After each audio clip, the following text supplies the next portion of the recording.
ਸਤਿ ਸ਼੍ਰੀ ਅਕਾਲ। ਤੁਸੀਂ ਵੇਖ ਰਹੇ ਹੋ ਜਗਬਾਣੀ ਟੀਵੀ ਤੇ ਪੇਸ਼ ਨੇ ਹਰਿਆਣਾ ਦੀਆਂ ਅੱਜ ਦੀਆਂ ਵੱਡੀਆਂ ਖਬਰਾਂ। ਤੇ ਅੱਜ ਹਰਿਆਣਾ ਬੁਲੇਟਿਨ ਦੇ ਵਿੱਚ ਝਾਤ ਮਾਰਾਂਗੇ ਹਰਿਆਣਾ ਦੀਆਂ ਵੱਡੀਆਂ ਖਬਰਾਂ ਦੇ ਉੱਤੇ। ਤਾਂ ਦੱਸ ਦਈਏ ਕਿ ਅੱਜ ਸੀਐਮ ਨਾਇਬ ਸੈਣੀ ਰੋਹਤਕ ਪਹੁੰਚੇ, ਜਿੱਥੇ ਰੋਹਤਕ 'ਚ ਸਪੈਸ਼ਲ ਓਲੰਪਿਕ ਦਾ ਆਯੋਜਨ ਕੀਤਾ ਗਿਆ, ਜਿੱਥੇ ਭਾਰਤ ਐਥਲੈਟਿਕਸ ਨੈਸ਼ਨਲ ਚੈਂਪੀਅਨਸ਼ਿਪ ਦੇ ਵਿੱਚ 26 ਰਾਜਾਂ ਤੋਂ 500 ਤੋਂ ਵੱਧ ਖਿਡਾਰੀਆਂ ਨੇ ਹਿੱਸਾ ਲਿਆ। ਤਾਂ ਇਸ ਮੌਕੇ ਸੀਐਮ ਨਾਇਬ ਸੈਣੀ ਨੇ ਖਿਡਾਰੀਆਂ ਨੂੰ ਸੰਬੋਧਨ ਕੀਤਾ, ਉਹਨਾਂ ਦੀ ਹੌਸਲਾ ਅਫਜ਼ਾਈ ਕੀਤੀ ਅਤੇ ਉਹਨਾਂ ਨੇ ਸੀਐਮ ਸੈਣੀ ਨੇ 31 ਲੱਖ ਰੁਪਏ ਦਾ ਵੀ ਐਲਾਨ ਕੀਤਾ। ਤਾਂ ਉਹਨਾਂ ਨੇ ਖਿਡਾਰੀਆਂ ਨੂੰ ਵੱਧ ਚੜ੍ਹ ਕੇ ਇਸ ਮੌਕੇ ਉਹਨਾਂ ਨੂੰ ਉਤਸ਼ਾਹਿਤ ਕੀਤਾ। ਤਾਂ ਉਹਨਾਂ ਨੇ ਇਸ ਖੇਡ ਮੇਲੇ ਦੀ ਵੀ ਵੱਧ ਚੜ੍ਹ ਕੇ ਸ਼ਲਾਘਾ ਕੀਤੀ ਹੈ।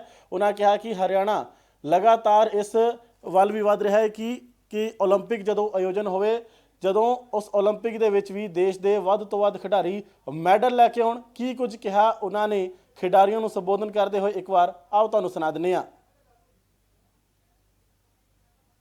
आज मेरे लिए ये बहुत ही गौरव का दिन है कि महर्षि दयानंद विश्वविद्यालय रोहतक की इस ज्ञान की धरा पर स्पेशल ओलंपिक भारत राष्ट्रीय एथलेटिक्स चैंपियन का आज शुभारंभ होने जा रहा है।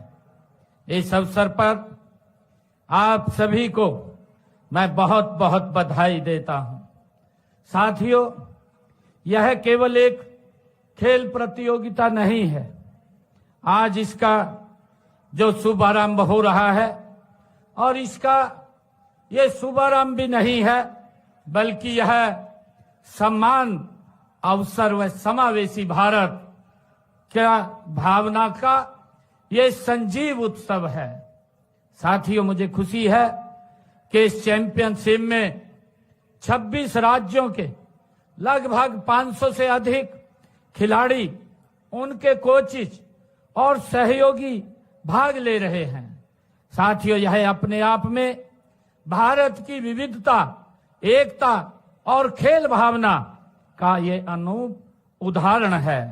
साथियों, ओलंपिक जो स्पेशल ओलंपिक की विशेषता ये यही है कि हमें खेल को केवल एक पदक और प्रतिस्पर्धा की दृष्टि से नहीं बल्कि मानव आत्मा की शक्ति और संभावनाओं के रूप में देखने की ये दृष्टि देता है। साथियों, यह मैदान पर दौड़ते, कूदते और जीतते के लिए संघर्ष करते हमारे खिलाड़ी हमें दिखाई देते हैं, हमें सिखाते हैं कि सीमाएं शरीर की नहीं होती। जब इस मैदान के ऊपर हमारे खिलाड़ी दौड़ेंगे और जीत के लिए संघर्ष करेंगे तो हमें ये प्रेरणा मिलती है कि सीमाएं शरीर की नहीं होती बल्कि सोच की होती है। आज यहाँ हर खिलाड़ी चुनौतियों को पार करते हुए यह संदेश दे रहा है कि यदि अवसर, प्रशिक्षण और विश्वास मिले तो हर व्यक्ति असाधारण बन सकता है। साथियों, इस राष्ट्रीय प्रतियोगिता के साथ साथ स्वास्थ्य एवं चिकित्सा शिविर, यूथ एक्टिवेशन कार्यक्रम और एथलीट लीडरशिप ट्रेनिंग जैसे पहले की जा रही हैं। साथियों, इन कार्यक्रमों के माध्यम से खिलाड़ियों के शारीरिक स्वास्थ्य के साथ साथ मानसिक सशक्तिकरण और नेतृत्व क्षमता का भी विकास हो जाता है। साथियों, यही सच्चा समावेशन है जहां खिलाड़ी केवल पदक विजेता नहीं बल्कि समाज के सक्रिय नागरिक, प्रेरणा स्रोत और रोल मॉडल बनते हैं। साथियों, अक्सर देखने में भी आता है कि समाज में पैरालंपिक और स्पेशल ओलंपिक को एक दूसरे का पर्याय भी मान लिया जाता है। साथियों, वास्तव में दोनों अलग अलग हैं लेकिन समान रूप से महत्वपूर्ण भी हैं। पैरालंपिक शारीरिक दिव्यांगता वाले खिलाड़ियों के लिए आयोजित किए जाते हैं, जबकि स्पेशल ओलंपिक बौद्धिक एवं विकासात्मक दिव्यांगता वाले व्यक्तियों के लिए एक वैश्विक आंदोलन है। साथियों, स्पेशल ओलंपिक केवल प्रतिस्पर्धा तक ये सीमित नहीं है बल्कि इसमें प्रशिक्षण, सहभागिता, आत्मविश्वास और आजीवन विकास का समान महत्व दिया जाता है।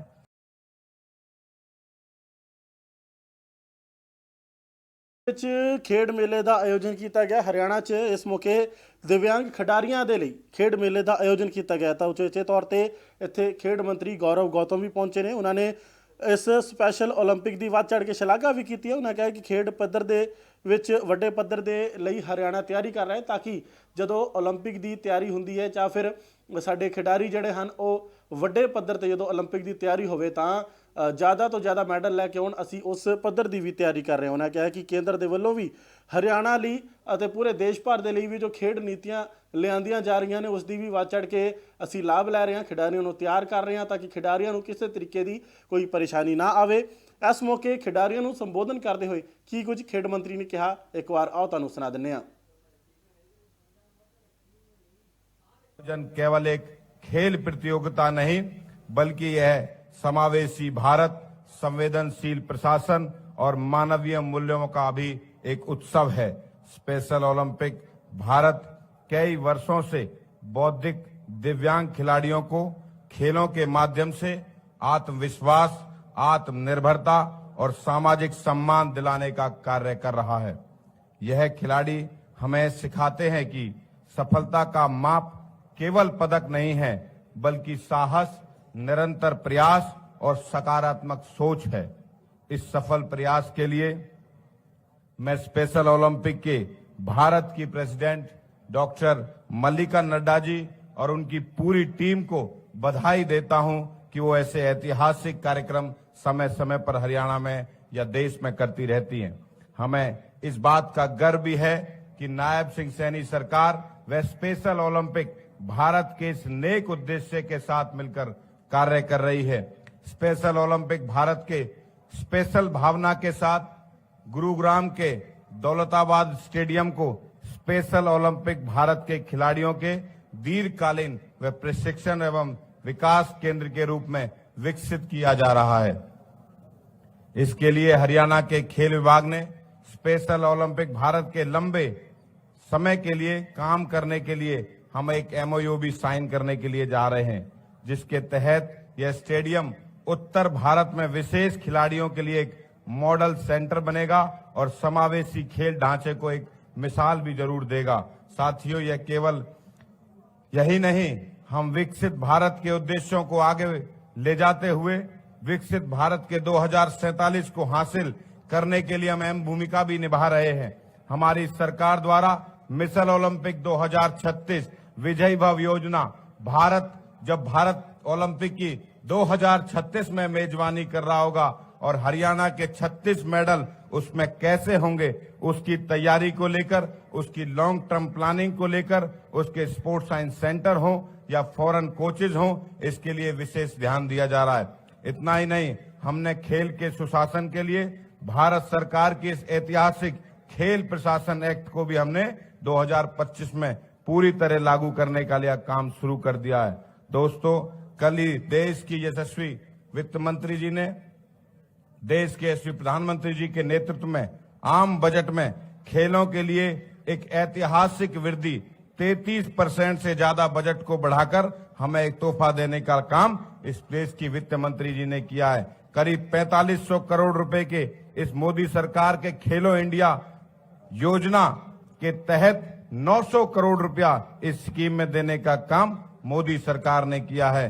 मोदी सरकार खिलाड़ियों के लिए 2010 जैसे कोई घोटाले नहीं बल्कि फिट इंडिया, खेल इंडिया, टॉप्स जैसी योजनाएं दे रही है। यही न्यू इंडिया की नई पहचान है और यही विकसित भारत के 2047 को सपने को साकार करते हुए आगे बढ़ती हुई योजना है। हमारा हरियाणा, भारत की आबादी का 2% का हरियाणा, ये सदैव खिलाड़ियों की भूमि रहा है। यहाँ अंतर्राष्ट्रीय प्रतियोगिता में भारत को प्राप्त होने वाले पदकों पर 1/3 से ज्यादा योगदान हरियाणा के खिलाड़ियों का रहता है। 2014 के बाद हमारी नायब सिंह सैनी सरकार ने खेलों को प्राथमिकता देते हुए ऐतिहासिक सुधार किए हैं। हमने ओलंपिक, एशियन और राष्ट्रीय खेलों में हरियाणा के खिलाड़ियों को प्रदर्शन के साथ साथ पदकों में भी बहुत बढ़ोतरी हुई है, क्योंकि पिछले 12 सालों में देश की मोदी सरकार और नायब सिंह सैनी सरकार ने सुविधाओं में पारदर्शी नीति और सम्मान ने खिलाड़ियों का मनोबल बढ़ाने का और उत्साह बढ़ाने का काम किया है। हमारी नायब सिंह ਹਰਿਆਣਾ ਦੇ ਫਰੀਦਾਬਾਦ ਦੇ ਵਿੱਚ ਸੂਰਜਕੁੰਡ ਮੇਲੇ ਦਾ ਆਯੋਜਨ ਕੀਤਾ ਗਿਆ ਜਿੱਥੇ 50 ਤੋਂ ਵੱਧ ਦੇਸ਼ ਸ਼ਾਮਲ ਹੋਏ ਨੇ। ਵੱਧ ਤੋਂ ਵੱਧ ਸ਼ਿਲਪਕਾਰਾਂ ਨੇ ਇੱਥੇ ਹਿੱਸਾ ਲਿਆ ਹੈ ਤੇ ਉਹਨਾਂ ਨੇ ਆਪਣੀ ਕਲਾ ਦਾ ਵੀ ਇੱਥੇ ਜ਼ੋਹਰ ਦਿਖਾਇਆ ਤੇ ਕਿਸ ਤਰੀਕੇ ਦੇ ਨਾਲ ਅਲੱਗ-ਅਲੱਗ ਸੰਸਕ੍ਰਿਤੀਆਂ ਅਲੱਗ-ਅਲੱਗ ਤਰੀਕੇ ਦੇ ਲੋਕ ਇੱਥੇ ਭਾਗ ਲੈ ਰਹੇ ਨੇ ਤਾਂ ਵੱਡੀ ਗਿਣਤੀ ਦੇ ਲੋਕ ਇੱਥੇ ਪਹੁੰਚੇ ਵੀ ਹੋਏ ਨੇ। 50 ਤੋਂ ਵੱਧ ਦੇਸ਼ ਇਸ ਸਮਾਗਮ ਦੇ ਵਿੱਚ ਸ਼ਾਮਲ ਹੋ ਰਹੇ ਨੇ ਤਾਂ ਵੱਡੀ ਗਿਣਤੀ ਦੇ ਵਿੱਚ ਲੋਕਾਂ ਨੂੰ ਇੱਥੇ ਭਰਵਾਂ ਹੁੰਗਾਰਾ ਮਿਲ ਰਿਹਾ ਹੈ। ਸ਼ਿਲਪਕਾਰ ਆਪਣੀ ਕਲਾਕਾਰੀ ਵੀ ਇੱਥੇ ਦਿਖਾ ਰਹੇ ਨੇ। ਲੋਕਾਂ ਦਾ ਇੱਥੇ ਇੱਕ ਬਹੁਤ ਵੱਡਾ ਇਕੱਠ ਪਹੁੰਚਿਆ ਹੋਇਆ ਹੈ ਤਾਂ ਦੇਖ ਸਕਦੇ ਹੋ ਤਸਵੀਰਾਂ ਦੇ ਵਿੱਚ ਕਿਸ ਤਰੀਕੇ ਦੇ ਨਾਲ ਪੁਰਾਣੀਆਂ ਰਵਾਇਤੀ ਚੀਜ਼ਾਂ ਨੂੰ ਲੋਕ ਇੱਥੇ ਅਪਣਾ ਰਹੇ ਨੇ। ਲੋਕ ਆਪਣੇ ਸਟਾਲ ਲਗਾ ਰਹੇ ਨੇ। ਲੋਕਾਂ ਨੂੰ ਬਹੁਤ ਵੱਡਾ ਇੱਥੇ ਵਪਾਰ ਮਿਲ ਰਿਹਾ ਹੈ ਤੇ ਹਰਿਆਣਾ ਸਰਕਾਰ ਦਾ ਲੋਕ ਧੰਨਵਾਦ ਵੀ ਕਰ ਰਹੇ ਨੇ ਤਾਂ ਵੱਡੀ ਗਿਣਤੀ ਦੇ ਵਿੱਚ ਲੋਕ ਪਹੁੰਚੇ ਹੋਏ ਨੇ। ਕੀ ਕੁਝ ਕਹਿਣਾ ਹੈ ਉਹਨਾਂ ਦੁਕਾਨਦਾਰਾਂ ਦਾ, ਸ਼ਿਲਪਕਾਰਾਂ ਦਾ, ਆਓ ਤੁਹਾਨੂੰ ਸੁਣਾ ਦਿੰਦੇ ਹਾਂ। मेरा नाम मदन लाल है सर। कहाँ से आए और कौन सी कला लेकर? मैं सर कुचामन डीडवाना जिले से आया हूँ। पहले तो हमारा जिला नागौर लगता था, अब नया जिला बना दिया जो डीडवाना कुचामन है और गांव बावता पड़ता है। कौन सी कला लेकर आए हैं जो बच्चों को, जो भाई और बड़े बुजुर्ग? कला सर हमारे पास doll and toys, waste material से हम कपड़े के खिलौने बनाते हैं। जैसे छोटे छोटे खिलौने जन्म से लेके विवाह, शादी, एंगेजमेंट पर गिफ्ट दे सकते हैं आप। और शुरू से पहले सदियों में यही गिफ्ट होते थे। आजकल तो क्या मशीनरी युग आ गया तो खिलौने वगैरह प्लास्टिक के बनते हैं। नहीं, पहले हमारे यहाँ हाथों से खिलौने बनाए जाते थे और यही गिफ्ट दिए जाते थे। तो कितना लोग इसको पसंद कर रहे हैं? आपने देखा होगा ये कला जो है लुप्त होती जा रही है, तो कितना पसंद कर रहे हैं? नहीं सर, काफी लोग पसंद कर रहे हैं। देखो धीरे धीरे वापस लोगों का रुझान संस्कृति की तरफ आया है और मेरे को ये लगता है कि वापस ये धीरे धीरे अपनी संस्कृति जीवित हो जाएगी। ਤਾਂ ਹਰਿਆਣਾ ਦੇ ਸੀਐਮ ਨਾਇਬ ਸੈਣੀ ਅੱਜ ਨਾਭਾ ਪਹੁੰਚੇ ਜਿੱਥੇ ਉਹਨਾਂ ਨੇ ਹੀਰਾ ਮਹਿਲ ਵਿਖੇ ਪਹੁੰਚ ਕੇ ਪਰਿਵਾਰ ਦੇ ਨਾਲ ਮੁਲਾਕਾਤ ਕੀਤੀ ਹੈ। ਪਰਿਵਾਰ ਦੇ ਨਾਲ ਬੈਠ ਕੇ ਉਹਨਾਂ ਨੇ ਖਾਣਾ ਖਾਧਾ ਤਾਂ ਦੱਸ ਦਈਏ ਕਿ ਮਹਾਰਾਜਾ ਹੀਰਾ ਸਿੰਘ ਦੀ 6ਵੀਂ ਪੀੜ੍ਹੀ ਵੰਸ਼ਜ ਕੁੰਵਰ ਅਭੀ ਉਦੈ ਪ੍ਰਤਾਪ ਸਿੰਘ ਦੀ ਰਿਵਾਇਤੀ ਦਸਤਾਰਬੰਦੀ ਸਮਾਰੋਹ ਸੋਮਵਾਰ ਨੂੰ ਨਾਭਾ ਦੇ ਹੀਰਾ ਮਹਿਲ ਵਿਖੇ ਕੀਤੀ ਗਈ। ਇੱਥੇ ਸ਼ਰਧਾ ਤੇ ਮਾਣ ਸਤਿਕਾਰ ਦੇ ਨਾਲ ਇਸ ਸਮਾਗਮ ਦਾ ਵੀ ਆਯੋਜਨ ਕੀਤਾ ਗਿਆ। ਇਸ ਇਤਿਹਾਸਿਕ ਅਤੇ ਪਰਿਵਾਰਕ ਸਮਾਰੋਹ ਵਿੱਚ ਸਿੱਖ ਰੀਤੀ ਰਿਵਾਜਾਂ ਅਤੇ ਸ਼ਾਹੀ ਪਰੰਪਰਾਵਾਂ ਦੇ ਅਨੁਸਾਰ ਆਯੋਜਿਤ ਕੀਤੇ ਗਏ ਇਸ ਸਮਾਗਮ ਦੇ ਵਿੱਚ ਰਾਜ ਭਰ ਦੀਆਂ ਕਈ ਸ਼ਖਸੀਅਤਾਂ ਸ਼ਾਮਲ ਹੋਈਆਂ। ਸ਼ਖਸੀਅਤਾਂ ਨੇ ਇੱਥੇ ਸ਼ਿਰਕਤ ਕੀਤੀ ਤਾਂ ਦਸਤਾਰਬੰਦੀ ਸਮਾਰੋਹ ਵਿੱਚ ਸਿੱਖ ਪਰੰਪਰਾਵਾਂ ਅਨੁਸਾਰ ਅਰਦਾਸ ਪ੍ਰਾਰਥਨਾ ਦੇ ਨਾਲ ਇਹ ਸਮਾਗਮ ਆਰੰਭ ਹੋਇਆ। ਇਸ ਤੋਂ ਬਾਅਦ ਕੁੰਵਰ ਅਭੀ ਉਦੈ ਪ੍ਰਤਾਪ ਸਿੰਘ ਨੂੰ ਰਸਮੀ ਤੌਰ 'ਤੇ ਦਸਤਾਰ ਭੇਂਟ ਕੀਤੀ ਜਾਂਦੀ ਹੈ। ਇਸ ਸਿੱਖ ਪਰੰਪਰਾ ਦੇ ਵਿੱਚ ਦਸਤਾਰਬੰਦੀ ਨਾ ਸਿਰਫ ਇੱਕ ਧਾਰਮਿਕ ਰਸਮ ਹੈ ਬਲਕਿ ਜ਼ਿੰਮੇਵਾਰੀ, ਕਦਰਾਂ ਕੀਮਤਾਂ ਅਤੇ ਪਰਿਵਾਰਕ ਅਤੇ ਸਮਾਜਿਕ ਵਿਰਾਸਤ ਦੀ ਨਿਰੰਤਰਤਾ ਦਾ ਵੀ ਪ੍ਰਤੀਕ ਹੈ। ਤਾਂ ਇਸ ਖਾਸ ਮੌਕੇ 'ਤੇ ਨਾਭਾ ਦੇ ਮਹਿਲ ਪਹੁੰਚੇ ਨੇ ਸੀਐਮ ਨਾਇਬ ਸੈਣੀ ਤਾਂ ਹੀਰਾ ਮਹਿਲ ਵਿਖੇ ਪਹੁੰਚ ਕੇ ਸੀਐਮ ਨਾਇਬ ਸੈਣੀ ਪਰਿਵਾਰ ਦੇ ਨਾਲ ਮੁਲਾਕਾਤ ਕਰਦੇ ਨੇ, ਵਧਾਈਆਂ ਦਿੰਦੇ ਨੇ ਤਾਂ ਸੀਐਮ ਨਾਇਬ ਸੈਣੀ ਦੇ ਵੱਲੋਂ ਪਰਿਵਾਰ ਦੇ ਨਾਲ ਬੈਠ ਕੇ ਖਾਣਾ ਵੀ ਖਾਧਾ ਜਾਂਦਾ। ਇਹ ਤਸਵੀਰਾਂ ਤੁਹਾਡੇ ਨਾਲ ਸਾਂਝੀਆਂ ਕੀਤੀਆਂ ਜਾ ਰਹੀਆਂ ਨੇ। ਤਾਂ ਇਹ ਸੀ ਹਰਿਆਣਾ ਦੀਆਂ ਅੱਜ ਦੀਆਂ ਵੱਡੀਆਂ ਖਬਰਾਂ। ਬਾਕੀ ਖਬਰਾਂ ਲਈ ਬਣੇ ਰਹੋ ਜਗਬਾਣੀ ਟੀਵੀ ਦੇ ਨਾਲ। ਇਜਾਜ਼ਤ ਦਿਓ, ਧੰਨਵਾਦ।